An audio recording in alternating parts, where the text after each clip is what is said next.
Bonjour à tous, et bien prenons un instant aujourd'hui pour lire et méditer un passage du livre du ciel de Luisa Picaretta. Au nom du Père qui m'a créé, du Fils qui m'a sauvé et du Saint-Esprit qui me sanctifie. Amen. Jésus, je m'immerge en toi, dans ta divine volonté, je m'unis à toi, je m'identifie à toi, je me consume en toi, je fusionne ma volonté dans la tienne et Jésus, je t'invite une fois de plus dans mon cœur. Viens Jésus, viens y faire ta demeure, avec ton Père l'Esprit Saint, ton royaume, ton trône, tes actes divins, tes attributs divins, et sens-toi libre d'agir à partir de toute mon humanité que je désire t'offrir, en gage de mon amour pour toi, au nom de tous. Oui Seigneur, utilise ce que je suis, utilise mes mains, mes pieds, mes yeux, ma bouche, mes pensées, mon souffle, mes battements de cœur, tout est pour toi Seigneur. Je veux que ma vie soit une offrande éternelle pour ta gloire. Et je désire, par cette union avec toi, par cette union sanctifiante avec toi, eh bien, te faire réparation pour tous les actes mauvais. Je désire te faire réparation pour tous les regards mauvais, pour toutes les paroles qui ne te glorifient pas, Seigneur, pour toutes les pensées qui ne sont pas tournées vers toi, pour tous les cœurs qui ne battent pas pour toi, pour toutes les fois où nous étouffons la grâce, pour toutes les fois où nous ne voulons pas, répondre aux inspirations que tu nous donnes, Seigneur. Je te demande pardon pour toutes les froideurs, indifférences, pour toutes les fois où nous nous détournons de toi et nous partons nous perdre dans les choses du monde. Je veux vraiment réparer également pour tous nos pas mauvais, toutes les fois où nous marchons à des fins mauvaises. Et je veux réparer également pour toutes les fois où nous respirons, mais nous ne nous rendons pas compte que ce souffle vient de toi, Seigneur, que si nous sommes en vie, c'est grâce à toi, c'est parce que tu le veux. Merci Seigneur infiniment pour tout ce que tu nous donnes. Merci pour toutes ces grâces, toutes ces bénédictions. Merci pour ton amour sans borne. Merci pour ta miséricorde infinie pour chacun de nous. Tu nous attends et après chacune de nos chutes, tu nous ouvres grand les bras. Tu nous accueilles, tu nous laves de tes larmes, de ton sang. Vraiment, tu nous embrasses et nous revêts des plus beaux joyaux du ciel. Tellement tu nous aimes. Tu prends nos misères, tu prends nos noirceurs et vraiment tu les sanctifies pour nous rendre lumière, pour nous faire grandir dans cette ressemblance avec toi. Merci Seigneur pour tout ce que tu nous donnes. Merci pour ces écrits du ciel qui sont tellement merveilleux, qui nous brûlent le cœur. Merci pour ta maman qui vraiment nous sert de modèle. Elle, la reine du royaume de la divine volonté, elle nous aide à y rentrer. Elle nous reprend après chacune de nos chutes pour nous ramener à toi, pour nous enfermer dans ton divin cœur et vraiment nous donner cette grâce, gorgée après gorgée, de vivre dans ta divine volonté, Seigneur. Merci Jésus de venir maintenant toucher nos intelligences, toucher nos âmes pour que nous puissions accueillir ce nouvel enseignement, qui ne soit pas perdu ou lu, médité de manière distraite, mais que vraiment nos cœurs soient prêts, qu'ils ne soient pas pleins de ronces, qu'ils ne soient pas tout secs, mais qu'ils puissent vraiment recevoir tous ces mots bénis, les laisser s'infuser, que nous puissions y penser tout au long de cette journée et les mettre en pratique, Seigneur. Tu nous demandes tout le temps cette mise en pratique, tu nous demandes cette union avec toi, tu nous demandes de nous abandonner entre tes bras.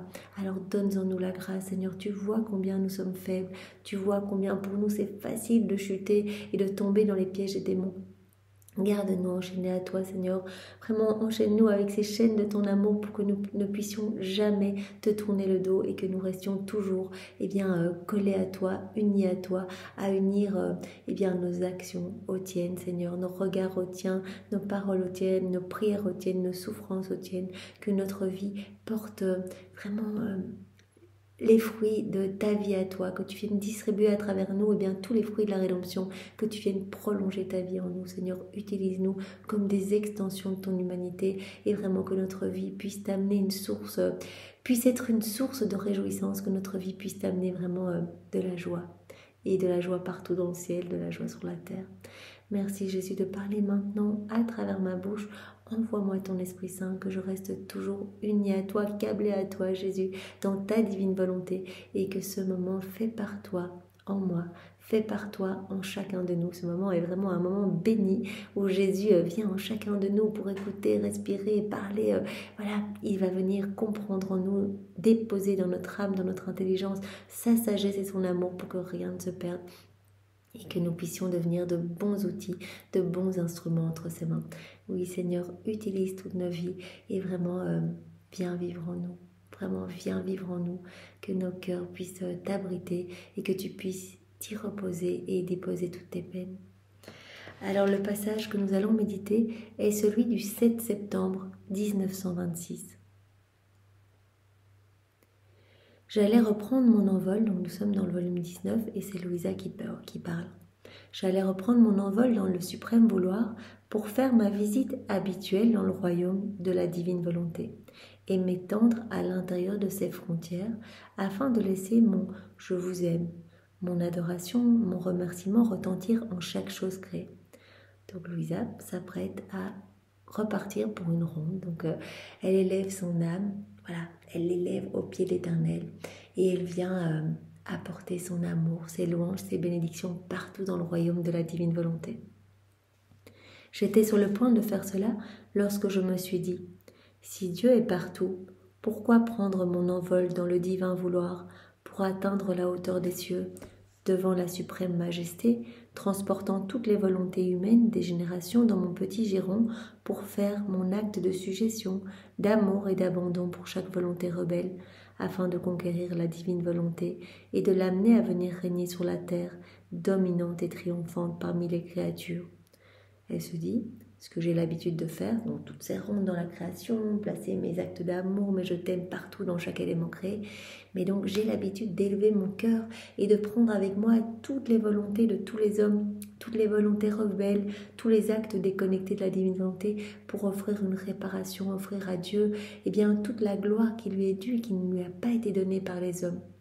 Et il se dit, pourquoi est-ce que je dois m'élever alors que la divine volonté se trouve absolument en tout, comme Jésus nous l'a dit à de multiples reprises, que chaque élément dans la création est régi par le souffle divin, en fait, que tout est alimenté par la vie divine et que la divine volonté est opérante et agissante partout. Il se dit, pourquoi est-ce que je dois m'élever, pourquoi est-ce que je ne le fais pas ici-bas? Puisqu'elle est partout, je peux aussi bien le faire ici. Je pensais à cela lorsque mon doux Jésus se manifesta en moi et me dit « Ma fille, regarde le soleil ». Donc Jésus prend souvent cette comparaison, cette métaphore entre la divine volonté et le soleil, entre la lumière irradiante de la divine volonté et la lumière du soleil. Ma fille, regarde le soleil. Sa lumière descend et couvre la terre entière. Mais le soleil, lui, demeure toujours en haut, là où il est, sous la voûte des cieux, avec toute la majesté de sa sphère, enseignant qui domine sur toute chose avec sa lumière. Donc même si les rayons du soleil viennent donner vie, chaleur à tout élément créé, la sphère du soleil se trouve bel et bien dans le ciel. Et il exerce vraiment sur toute chose, comme dans une majesté, il donne ses effets à toute chose, il communique ses bienfaits au moyen de ses rayons, mais il se trouve toujours dans le ciel. Il communique tous ses bienfaits par le moyen de ses rayons, comme s'il descendait lui-même de la hauteur de sa sphère. D'ailleurs, si le soleil descendait de sa hauteur, étant donné que la terre est beaucoup plus petite et que les créatures sont incapables de supporter une lumière si grande, il brûlerait et éclipserait tout avec sa lumière et sa chaleur. Donc si le soleil descendait pour donner vie lui-même directement avec sa sphère à chaque élément créé, il brûlerait tout parce que vraiment les éléments ne seraient pas capables d'absorber tellement de chaleur, tellement de lumière. Donc il reste en haut et par ses rayons, il communique tous ses biens, tous ses bienfaits.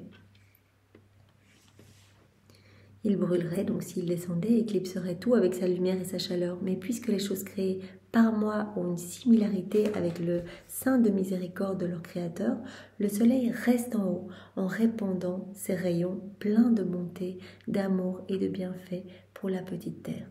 Voilà, comme le soleil de la divine volonté qui par ses rayons touche les cœurs, embrasse tout et donne vie à tout. Si c'est ce que fait le soleil, image de la véritable lumière du soleil divin, à plus forte raison, le soleil de lumière, de justice et d'amour de Dieu le fait aussi. Donc si le soleil que nous voyons le fait, bien sûr, a fortiori, le soleil de la divine volonté le fait également. Nous ne serions pas capables de recevoir une lumière ou l'amour brûlant, mais en trop grande quantité. On brûlerait en fait. Donc, petite goutte par petite goutte, on se laisse transformer par la lumière de la divine volonté. Ma majesté ne s'éloigne pas de la hauteur de son trône, mais demeure toujours ferme et stable à sa place dans son céleste palais royal. Et mieux que le soleil, elle émet ses rayons infinis qui transportent ses effets, ses bienfaits et communiquent sa vie même, comme si elle descendait vers ceux qui veulent la recevoir. Ceux qui veulent la recevoir à nouveau, nous rejoignons l'enseignement que nous avons reçu hier de Jésus.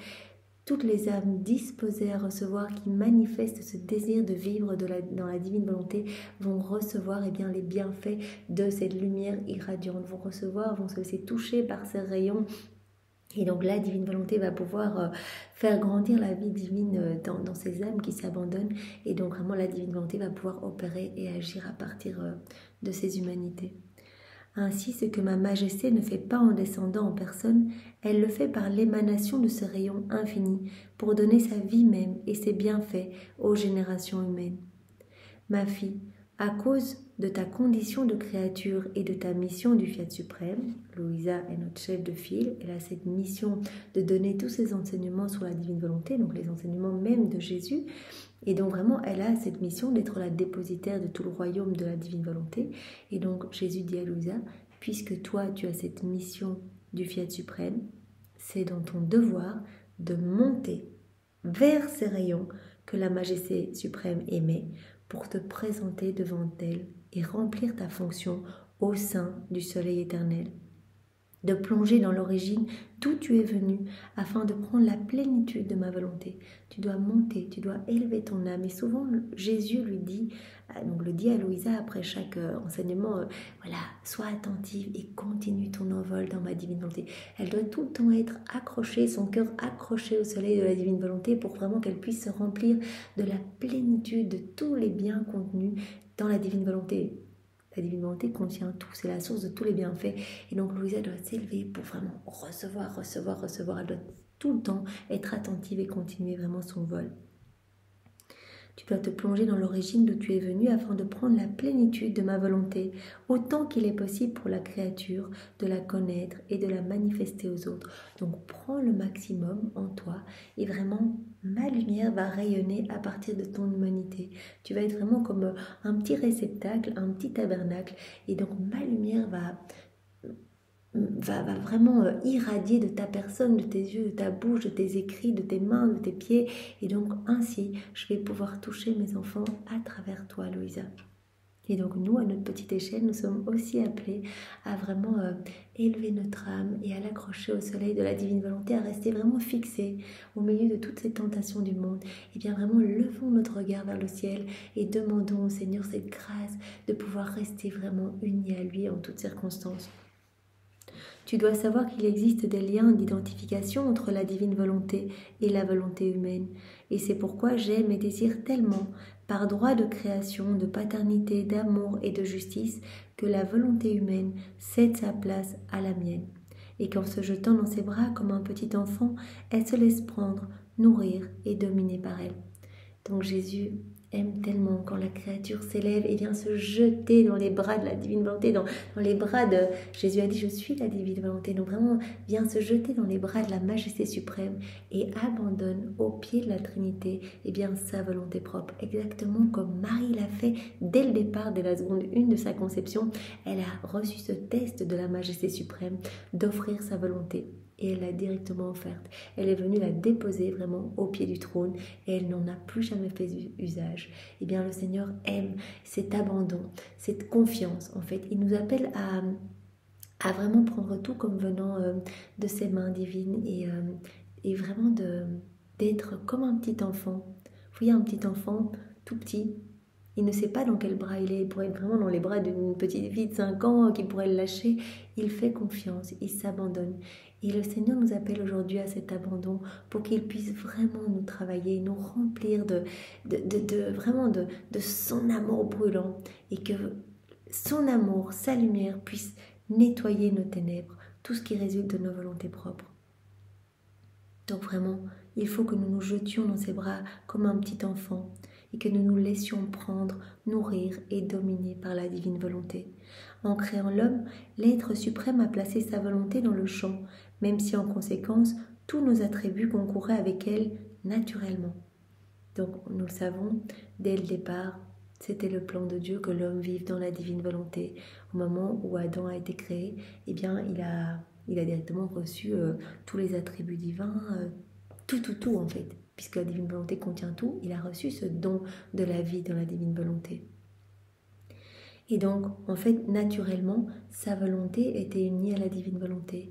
Puisque vraiment, dès le départ, eh bien, Dieu a placé dans l'âme les 3 puissances de l'âme. Donc la volonté humaine, pour qu'elle reste toujours connectée à la divine volonté, l'intelligence, pour qu'elle reste toujours connectée à l'intelligence de Jésus, à sa sagesse, et la mémoire, pour que nous nous rappelions toujours eh bien, toutes ces merveilles que Dieu nous donne, toutes ces beautés qu'il y a dans la création, que nous nous émerveillions de son amour, que nous nous rappelions eh bien, avec quel amour nous avons été créés et que toute cette création est pour nous.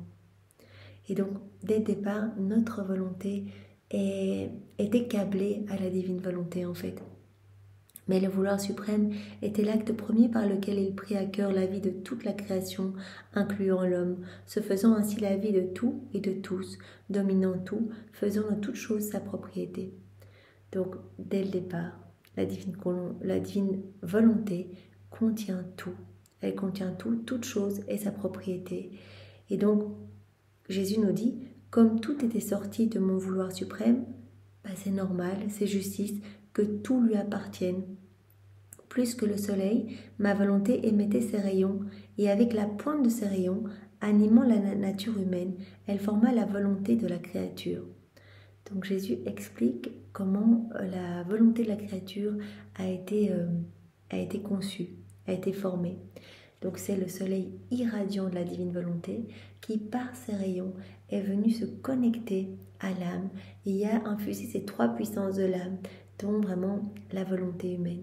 Donc la petite volonté humaine formait une petite lumière comme une petite étoile, toujours connectée à l'immense soleil de la divine volonté, câblée pour recevoir continuellement grâce, bénédiction et rester unie à Dieu.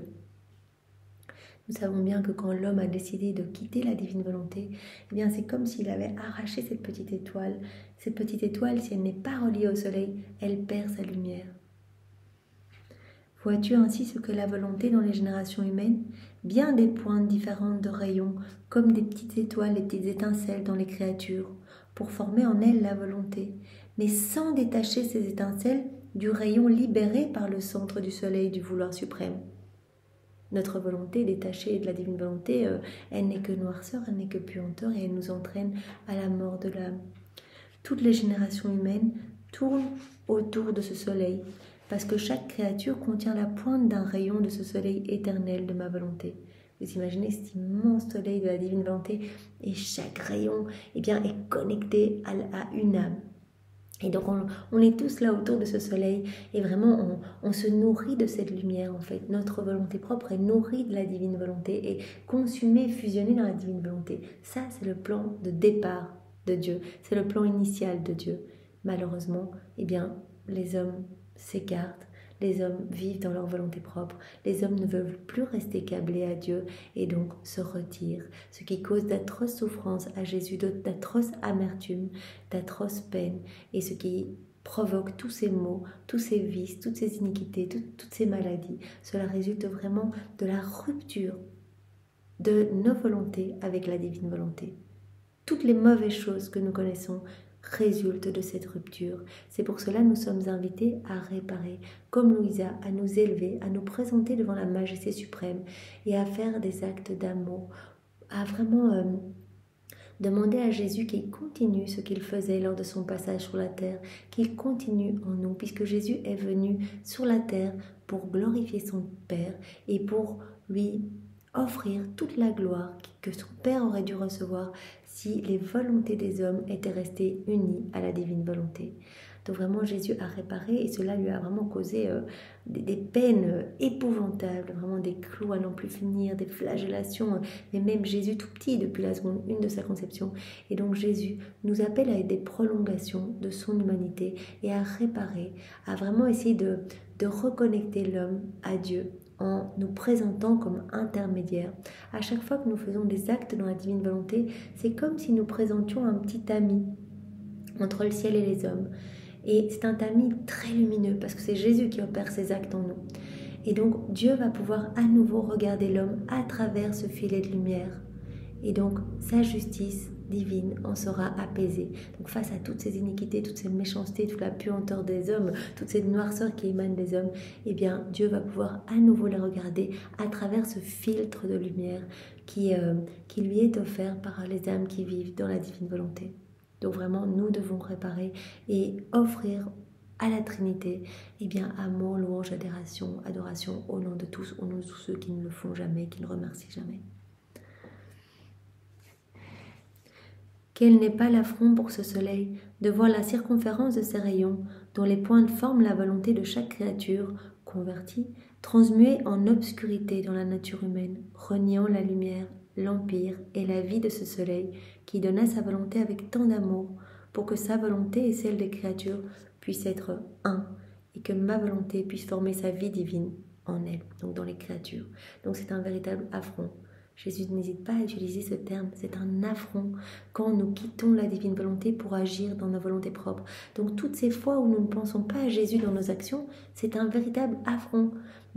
C'est comme si nous nous accaparions cette lumière qui nous est donnée en fait de ce soleil éternel et nous sommes appelés à rester connectés et que vraiment nous arrachions, que nous nous arrachions, que nous quittions ce soleil en détruisant tous ces câblages en fait.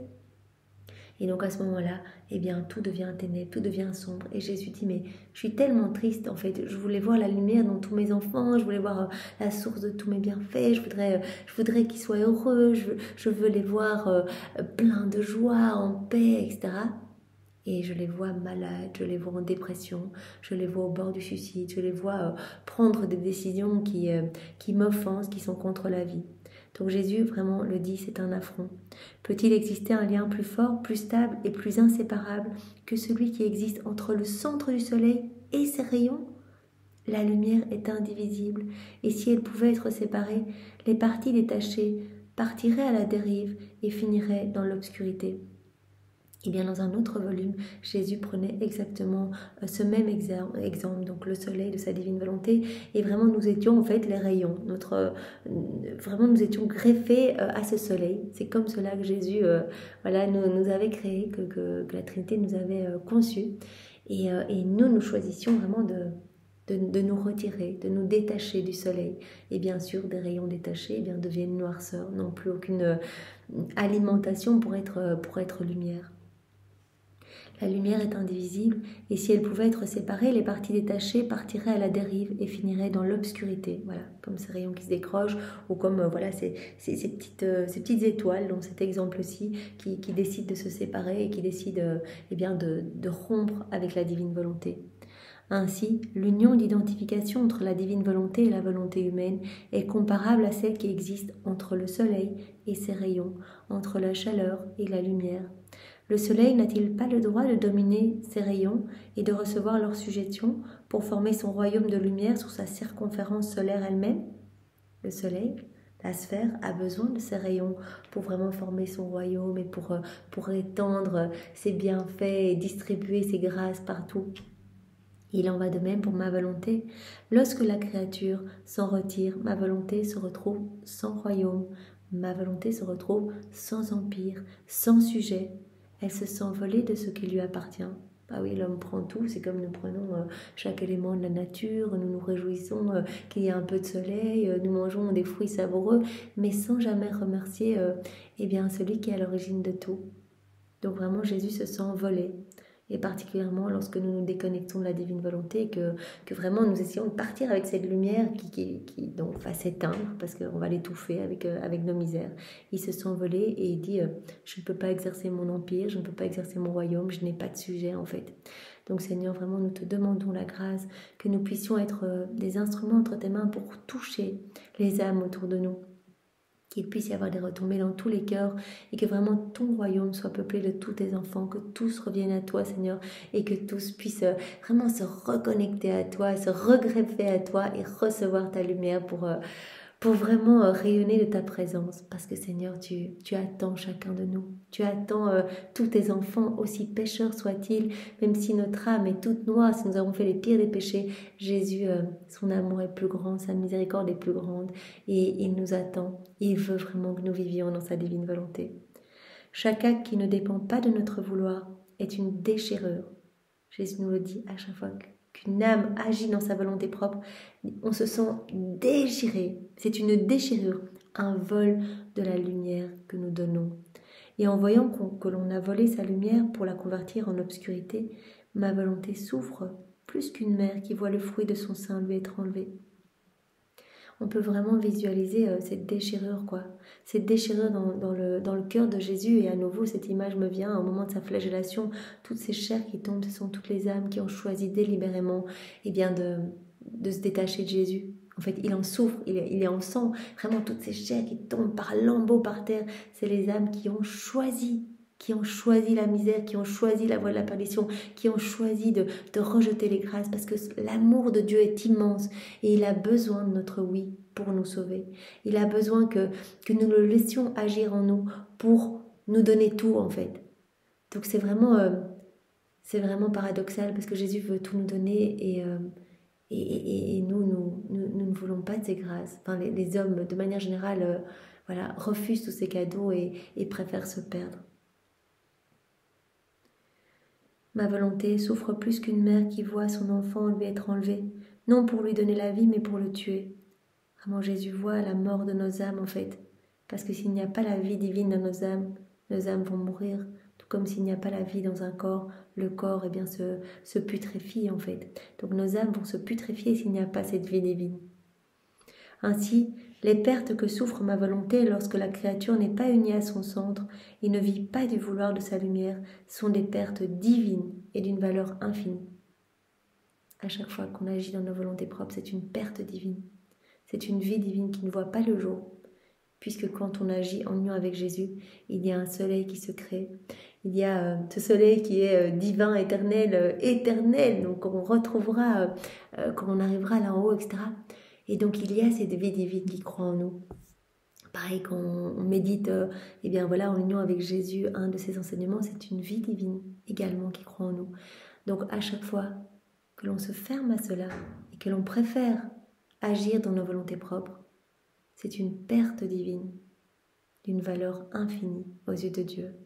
Donc je crois que si on réalisait ça, on n'oserait plus jamais faire un acte dans nos volontés propres. Les mots pour les créatures, la laideur qu'elles prennent, sont incalculables et indescriptibles. Ça, Jésus le dit souvent et il le montre à Louisa, la laideur des âmes. Les âmes qui perdent toute la beauté qui leur avait été donnée. Donc nous avions reçu cette ressemblance avec notre Créateur. Et au plus nous plongeons dans nos volontés propres, au plus cette image se déforme, s'enlaidit. Et vraiment, et nous devenons finalement les enfants du mal, les enfants des ténèbres. Et Jésus souffre de voir son image divine tellement saccagée, tellement recouverte d'ordures. Ma volonté reste sans royaume dans les créatures, dépouillée et sans héritage, sans aucun droit à quelque bien que ce soit. Par conséquent, rien n'est plus important, rien n'est plus grand que ma volonté qui rétablira l'équilibre, l'ordre, l'harmonie, la ressemblance entre le Créateur et la créature. Donc il n'y a pas d'autre voie possible.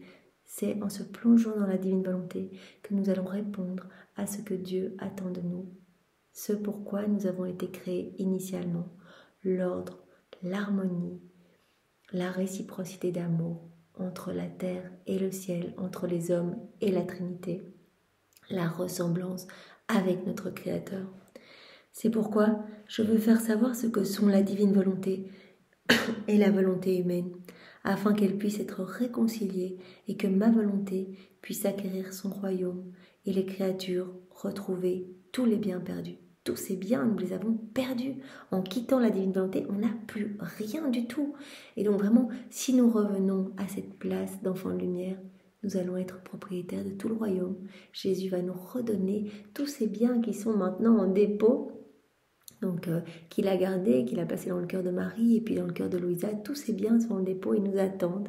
Et donc, il suffit que nous nous unissions à Jésus et directement nous recevons tous les fruits de ses actions, tous les fruits de ses paroles, tous les fruits de ses prières.